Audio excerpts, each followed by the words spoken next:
কথা আছে, forward match জেতায়, defender trophy জেতায়, কিন্তু মিডফিল্ড পুরো খেলাটাই নিয়ন্ত্রণ করে। বল দখল থেকে শুরু করে খেলার গতি নির্ধারণ, আক্রমণ তৈরি করা কিংবা রক্ষণকে সহায়তা করা, সবকিছুর কেন্দ্রবিন্দু হলো মিডফিল্ড। আজ আমরা দেখব 2026 ফিফা বিশ্বকাপের বড় বড় দলগুলোর মধ্যে কার মিডফিল্ড সবচেয়ে শক্তিশালী। শুরু করা যাক ব্রাজিলকে দিয়ে। Bruno Guimaraes, Lucas Paqueta, Casemiro, ফাবিনিওকে নিয়ে গড়া এই মিডফিল্ড অভিজ্ঞতার কোনো অভাব নেই। ব্রুনো গিমারায়েস বর্তমান ব্রাজিল মিডফিল্ডের মূল চালিকা শক্তি। তিনি শুধু বল কেড়ে নেন না, প্রেস ভেঙে আক্রমণও শুরু করতে পারেন। প্রতিপক্ষের চাপের মধ্যে থেকেও খেলা নিয়ন্ত্রণ করার অসাধারণ ক্ষমতা আছে তার। লুকাস পাকুয়েতা হলো এই মিডফিল্ডের সবচেয়ে সৃজনশীল খেলোয়াড়। প্রতিপক্ষের হাফ স্পেস খুঁজে বের করা এবং ফরওয়ার্ডদের জন্য সুযোগ তৈরি করাই তার বড় শক্তি। অন্যদিকে কাসেমিরো এবং ফাবিনিও রক্ষণকে অতিরিক্ত নিরাপদ রাখে।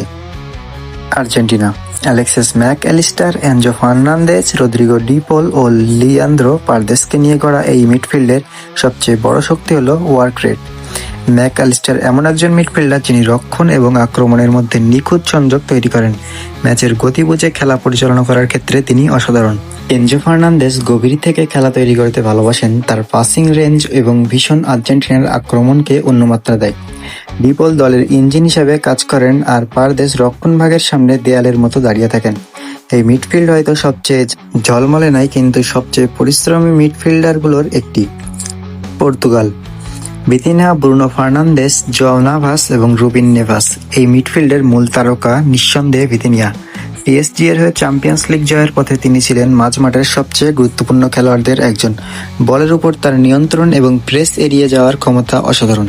তার পাশে আছেন ব্রুনো ফার্নান্দেস। ফাইনাল থার্ডে সুযোগ তৈরি করা, দূরপাল্লার শট এবং ম্যাচের মোড় ঘুরিয়ে দেওয়ার ক্ষমতা তার জন্য তিনি পরিচিত। জোয়াও নাভাস এর এনার্জি এবং রুবিন নেভাসের অভিজ্ঞতা এই মিডফিল্ডকে আরও ভারসাম্যপূর্ণ করেছে।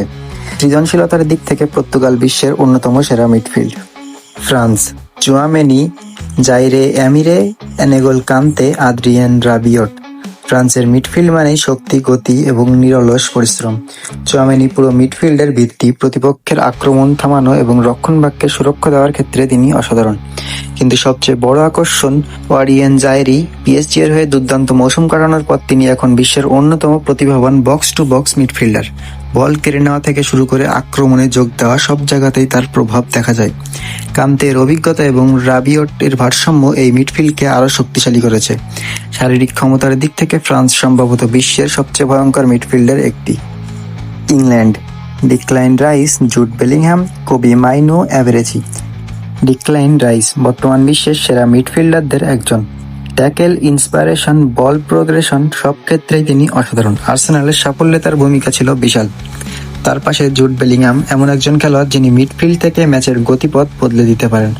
গোল করা, সুযোগ তৈরি করা এবং বক্সে ঢুকে পড়া সবকিছুই তার খেলায় আসে। কোবি মাইনো বলের নিয়ন্ত্রণে দুর্দান্ত, আর অ্যাভারেজি এনে দেন বাড়তি সৃজনশীলতা। গভীরতা এবং ভারসাম্যের দিক থেকে ইংল্যান্ড মিডফিল্ড নিঃসন্দেহে বিশ্বের সেরাদের মধ্যে একটি। Spain Rodri, Pedri, Martin Zubimendi, Baena. Rodri হলো স্পেনের পুরো মিডফিল্ডের হৃদস্পন্দন। খেলার গতি নিয়ন্ত্রণ করা, বল ধরে রাখা এবং প্রতিপক্ষের কাউন্টার থামানোর ক্ষেত্রে তার মতো খেলোয়াড় খুবই কম আছে। অন্যদিকে পেদ্রি হলো সৃজনশীলতার প্রতীক। তার লাইন ব্রেকিং পাস এবং স্পেস খুঁজে বের করার ক্ষমতা প্রতিপক্ষের ডিফেন্সকে বারবার সমস্যায় ফেলে। জুম্বেমেন্ডি রক্ষণে স্থিরতা এনে দেন, আর বেনা আক্রমণ ও রক্ষণের মধ্যে সংযোগ তৈরি করেন। যদি বলের নিয়ন্ত্রণের কথা বলা হয় তাহলে স্পেনের সঙ্গে পাল্লা দেওয়া খুব কঠিন। জার্মানি জামাল মুসিয়ালা, ফ্লোরিয়ান ভিটার্স, Alexander Stiller, Nadiem Amiri. Jamal Musiala বর্তমান বিশ্বের সবচেয়ে ভয়ঙ্কর ড্রিবলারদের একজন। এক হাতে ডিফেন্স ভেঙে দেওয়ার ক্ষমতা তার আছে। বায়ার্নের আক্রমণে তার অবদান ছিল অসাধারণ। ফ্লোরিয়ান ভিটার্স হলো জার্মানির সৃজনশীল মস্তিষ্ক। ফাইনাল থার্ডে তার সিদ্ধান্ত নেওয়ার ক্ষমতা এবং সুযোগ তৈরি করার ক্ষমতা তাকে বিশেষ করে তুলেছে।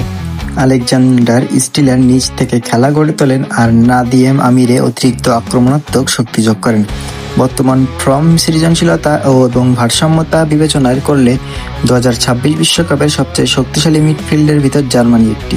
তো এই ছিল আজকের ভিডিও। সবকিছু বিশ্লেষণ করলে হয়তো দেখা যায় প্রতিটি দলেরই আছে শক্তিশালী মিডফিল্ড, তবে দিন শেষে মাঠের পারফরমেন্সই প্রমাণ করে কে আসলে সেরা। আপনার মতে 2026 বিশ্বকাপে সবথেকে শক্তিশালী মিডফিল্ড কোন দলের অবশ্যই কমেন্টে জানাবেন, এবং পরবর্তীতে 2026 বিশ্বকাপে সেরা ডিফেন্ডারদের নিয়ে ভিডিও দেখতে চাইলে অবশ্যই চ্যানেলটি সাবস্ক্রাইব করে ভিডিওটিতে লাইক দিয়ে পাশে থাকবেন।